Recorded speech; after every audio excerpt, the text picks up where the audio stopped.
Okay. Okay, so we will continue. We started the Mishnah 18 of chapter 5, Pirke Pirke Avoth. So Mishnah talked about Havaz Kanamer Rikal Kanesher, the agility and the perseverance that one must exhibit. Now, we did that. Let's do the Rambam. Says Rambam, Afar Pishamar as Panim Legeinam. Even though as Panim Legeinam, the Mishnah said that as a general rule, somebody who on a regular basis is as Panim. Now he has a lot of audacity in it. The Gehinam. That brings a person, that is very, very likely, I should say, to bring a person to Gehinam. One who has modesty, one who is embarrassed, one who feels, oh, how could I do this? How could I say this? Has a, is concerned with decorum, is concerned with the recheres. How? What should I say? How should I say it? It's disrespectful. It's not disrespectful. One that doesn't have audacity, that is, Mishnah said, is for Gan Eden. Bosh panim le Gan Eden. As panim le Geinam. That who has audacity, that is Geinam, as a general rule. However, says Rambam, Tziva be'azut betochachat ha'mamrim v'chayetze bazeh. You need sometimes azut, you need that is strength, you need that fearless stance, that nothing bothers you when it comes to stand against mamrim, against certain negative ideas. A person must have a backbone. Must have a backbone. Certain times comes you put your foot down. This is not acceptable. And when it's not acceptable, you must exhibit that strength. So, like we already said from Rambam, really it's a pasuk. It's a pasuk in Kohelet. Pasuk in Kohelet says there is a time for everything. There is a time for everything. The true golden path that Rambam talks about, he talks about you take the balanced way, the golden path that is in the middle. In the middle, I've said this many times, doesn't mean, 50% of the time I bend, 50% of the time I'm not flexible. It doesn't mean that. It means one has to have mastery over his emotions. One has to have mastery over his midot, his character. When the right thing is to be flexible, you be as flexible as they come. When the right thing is to stand straight and don't budge in an inch, then you do that. That's what the Mishnah is saying. Have as Kanamer. There are times that you have to be as Kanamer. Even though somebody who is consistently as the Gehinam, you know that such a person, if he doesn't care about what people think. He doesn't ever. Such a person, so he won't get anywhere. He hasn't used his imagination much. He won't get anywhere. But there are times to use azut. And that's very, very important in life. We've said this many times.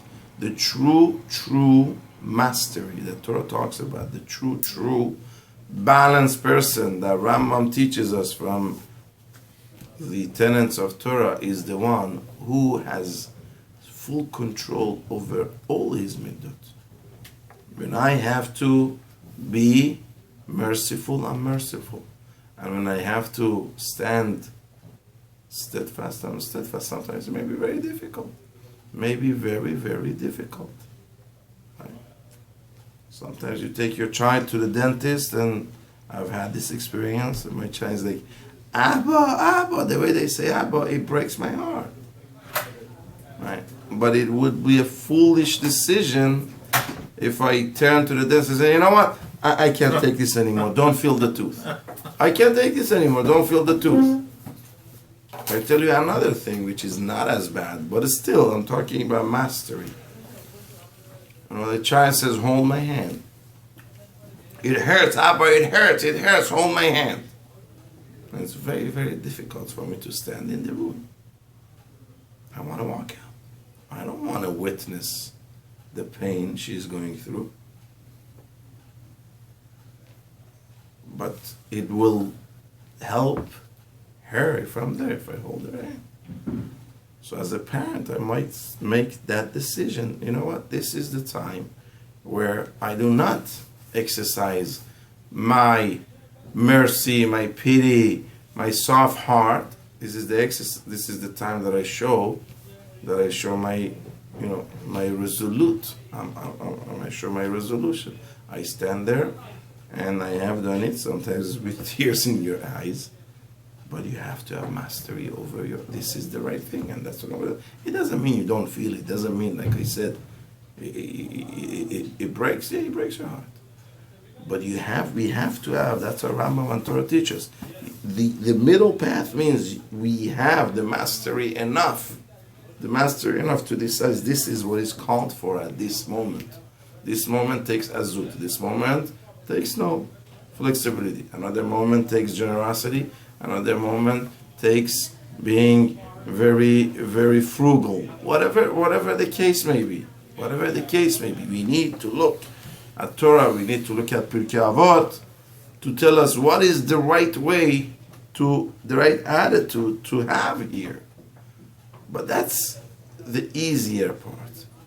The ongoing job, the truly, truly everlasting exercise is to work on ourselves, to be in full control of own our psyche at the right time.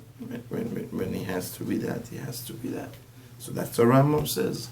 Even though it is discouraged in most scenarios to be as,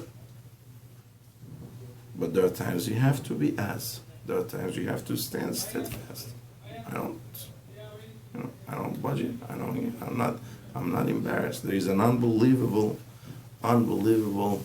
idea that Henoch Lebovitz says. It's amazing. This week's Haftarah, Parashat Shoftim, is from Yirmiyahu and Navi. Right? So we have Yechezkel and Navi. Yechezkel and Navi in Navi is usually called one of the two things. Ben Adam or Yechezkel ben Buzi. Who was Yechezkel's father? Anybody knows? Mr. Buzi. Nope. Well, he was Mr. Buzi, but that wasn't his name. Does anybody know who was Yechezkel's father? Come on, I gave it away already. Adam. Yirmiyahu, I gave it away. Yirmiyahu was Yechezkel's father. Yechezkel was Yirmiyahu Navi's son. Wow. Nowhere in Navi does it say Yechezkel ben Yirmiyahu. Is it either Yechezkel ben Adam or Yechezkel ben Buzi? Why don't you mention his name? Right, so why was he called Ben Adam? Yirmiyahu was given a very, very difficult task. Right, Yirmiyahu was the prophet of, if I could use that, doom and rebirth at the same time. He was given a very, very impossible job, Yirmiyahu. He had to be the prophet of doom. He lived through the Khurban, but at the same time, he had to give a message of hope that this Khurban is not the end of the line. There is a message of rebirth, and it's very, very subtle. But you read Echa, it's unbelievable the job he was given, and he says he was given a truly impossible task, and he performed it. He really did a wonderful job. So it was called Adam. But there is something, you know what it took for Yirmiyahu to do his job. So Chazal say, why does Navi, that means Hashem, why does Hashem call him Yechezkel ben Buzi? Because Yirmiyahu was willing to be mevazeh himself to do his mission. You know what it took for Yirmiyahu to be truly Yirmiyahu, to be able to do that impossible job that he was given?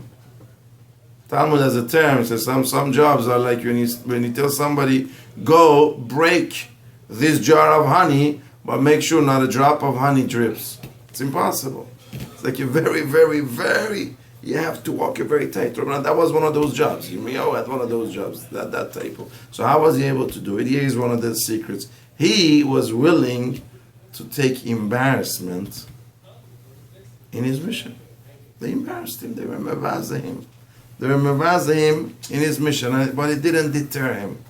It did not deter him. He would go and do what was necessary, what his job was, to at the same time warn and at the same time encourage people, even though it cost him a lot of embarrassment.